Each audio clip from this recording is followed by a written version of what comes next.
go.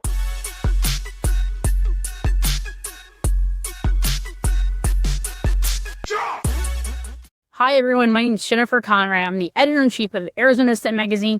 And today we're here on Inside the Ascent podcast with our special guest and a good friend and supporter of Arizona Ascent. And she is on the feature cover of our April issue, Kira Burns, CEO and founder of Gravitrex. Jennifer, thank you so much for having me. I'm so excited to be here today, to be talking to you.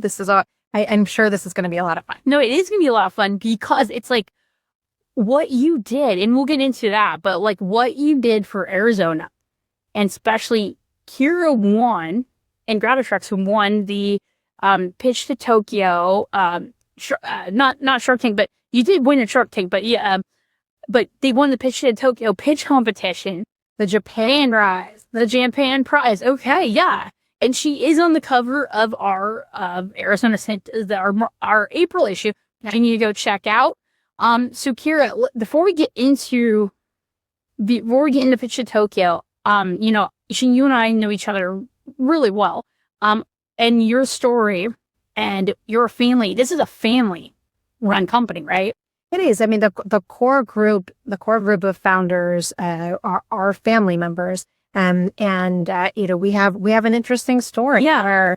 And that story is kind of how the company started this journey. It's like over 4 almost 5 years. That's correct. Yes. So let's talk a little bit about how the company started, and we'll talk a little about you and your family and why the mission of Gravitrex is so important. Absolutely. So my father is a neurologist. He came to Arizona initially because of Barrow and then was at the Phoenix VA. And my brother is a product designer, and he studied at ASU. So strong Arizona roots. And they initially, the story of this technology that we're leveraging, they started working on something to try to help my grandmother who had severe osteoarthritis in her knees to try to take weight off her legs while she was walking.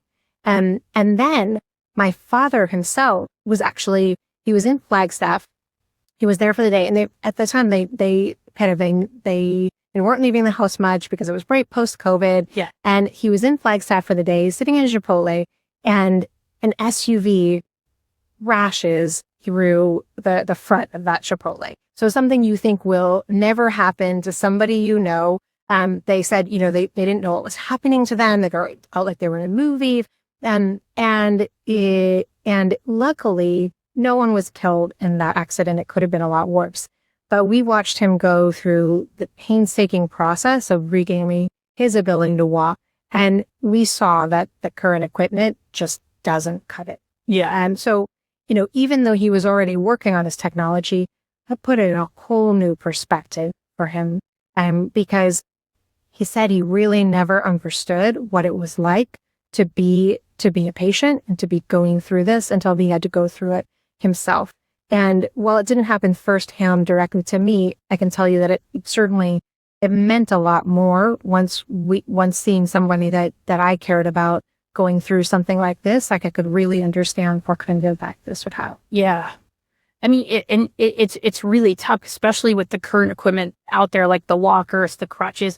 So I'm like, a little bit about me is like, I'm an avid hiker. And in 2015, I broke my leg. And I was one of those people that you see in the news, like the helicopter, I got airlifted off. And so there was like 4 or 5 months that I couldn't walk. I had to go through physical therapy, and I had the crutches and then the walker and the crutches under your arms. And I lived, I like at an apartment at the time. I was like up 2 flights of stairs. And to get up there, like I told him, I was like, I can't do this. I was like, with the crutches, my weight won't allow me. And so they gave me that walker, and then I have a scooter when I got out of surgery. But what you're doing here, and if you guys notice, we actually have the prototype behind us and so tell us a little bit about, how your dad and your brother, how they came up with the technology. Yeah, absolutely. And just to also, build on your story a little bit and just say that, here that there's a real void within rehabilitation, because at one end of the spectrum, you have these really large overhead systems that are helping people walk, post-stroke, neurological illness, traumatic brain injury, serious injury. And then at the other end of the spectrum, people are just basically holding somebody up. So what we're doing is creating tools that are scalable for the whole continuum across post-acute care. And so what makes our device really, really different is the technology that Richard and Andrew developed. And the way that, they really came at it as outsiders. So it's a completely mechanical system that doesn't have any battery or power. It's something that they patented and developed. And, I think that there have been a lot of attempts to come up with something like this type of technology if you look through the patent literature. But I think that it was them coming at it from a totally outside perspective that allowed them to find that trick that was the key to developing a system that really truly is a differentiator. Yeah. I mean, it's amazing because it's sometimes like you have something happen to you and you're able to take that motivation, that just not for yourself, but for to make, healthcare better for other people. Because if we look at healthcare, like right now, I mean, healthcare in America is very, I mean, it and to be honest, it does not look good. I mean, especially with the big insurance companies, like charging people an arm and a leg for a walker, or even for physical therapy. I mean, some people go without because they just can't afford it. And how does Gravitrex, how does this solve that? I mean, I know it is solved, but how does it impact healthcare at scale? Yeah, well, we know that there are a lot of challenges within our healthcare system, and there are a lot of challenges with making things accessible, and especially when we talk about rural areas. But there are a lot of problems across the board. When we talk about physical therapy specifically, then what I hear from physical therapists when we talk to physical therapists, and at every conference that I go to, is that intensity and the number of steps really matter to health outcomes, to recovering functional mobility. That is what they say. That is what the data show. And people just aren't getting the number of steps that they need. So there are barriers to that.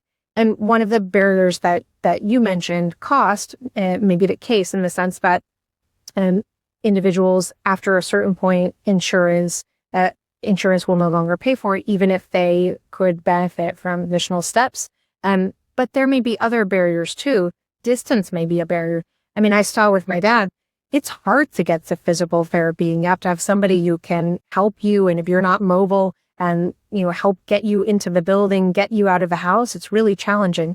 And in general, we're seeing a trend where, that's why age tech is growing, so much in this area, is that people really prefer to receive care in their homes in many cases. So we talked about two barriers. We talked about cost, and we talked about the logistics of just getting somewhere else.